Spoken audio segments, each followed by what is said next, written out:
Hi, this is just going to be a quick review of some of the other parts to our Google Drive and our Chrome experience.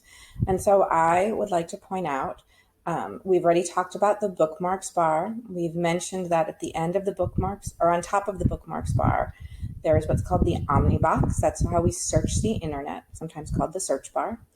Afterwards, we have our little bookmark star, and then these are different apps and extensions that you can purchase or sometimes just download for free at the Chrome store.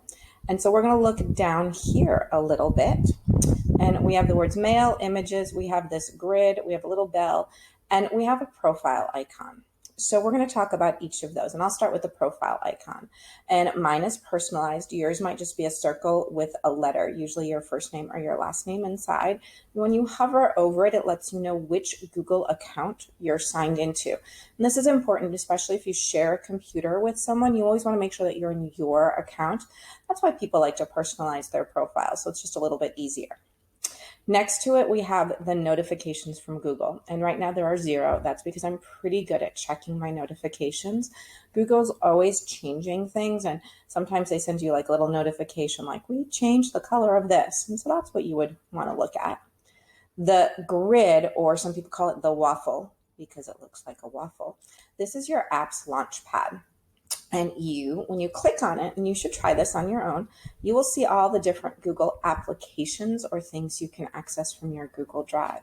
You might have yours in a slightly different order because you can reorder these things. So I'm just going to show you. Here's one of the prime places I go is my Google Drive. And so it's in what I call the first location over here. And one of the things I do not use very often is the calendar. So I can move my drive by clicking and holding, and then I can drag it into a different position. And if I decide I want to be better about using my calendar, I can put that in the prime position. But we know that's not going to happen. So I'm going to put my Google Drive back there. I'm going to move my calendar to the bottom. And I have all of my apps, and so it's a quick launch pad for me. And if I scroll down, we can see that there's kind of an endless supply. There's even more. There's like this divider, and there's even more things down here that the district has loaded for me, or maybe I loaded it and forgot about. So that's your launch pad for your Google apps. It is also an extension that the district has pushed out. So there's 2 ways to do that. Okay, images. This is if you only want to search for pictures. So I don't actually use it that often, but you would click that and you would be in the land of Google Pictures. The last thing, and maybe the most surprising one, is the mail option, because with a Google Drive account comes a Gmail mail account. They're connected, and ours is automatically connected to your Microsoft Outlook.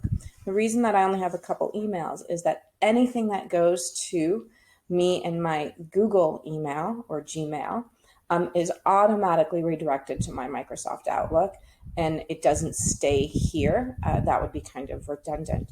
But you have a Gmail address, and it also means that all of the students have a Gmail address. For elementary school students, they are not allowed to access it. That little access is turned off for them, but they actually do have the Gmail account. They just can't get to it. Once you hit 6th grade and up, the kids have this Gmail account, and they can email anyone else inside of Alameda Unified. It's called a walled garden, meaning they can't email sort of real people in the real world. The exception to that is that the district has approved certain outside accounts so that the kids can email out to like Encyclopedia Britannica, etc. Anyway, here we go, and here's the waffle again, and I'm going to just go ahead and land on my drive, and then you'll see my drive. And that would be how I get to all sorts of places in Google.